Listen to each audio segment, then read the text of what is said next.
What's up ka vlog?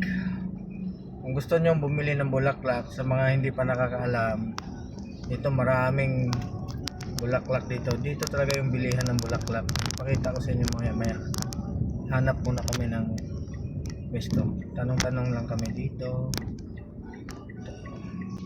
Dito marami. Bilid tayo.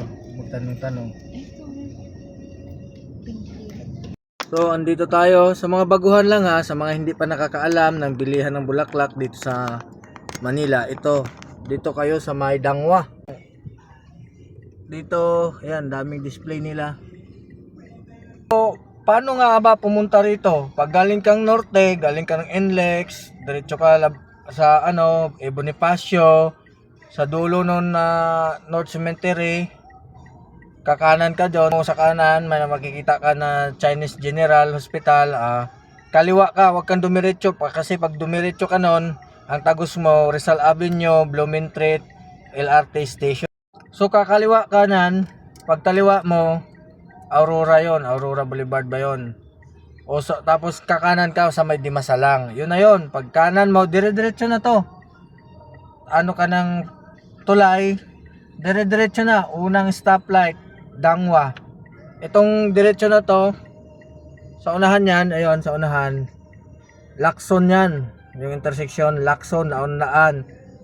So, dito sa Laon-Laan, marami ding bulaklak dyan. At itong hilira na to, marami din. Sa likod pa nito, marami din. So, dito kayo kung kailangan nyo ng bulaklak. Yan. Nakabili na yata yung kasama ko. Mabilis lang dito. So, inuulit ko ha, sa hindi pa nakakaalam ng bilihan ng bulaklak dito sa Maynila. Ito talaga, pag February, maraming tao dito pag February. Tapos ngayong November 1, maraming tao din dito. Ito talaga yung dinadagsak dito sa Manila, Dangwa. Mag-ikot lang kayo dito.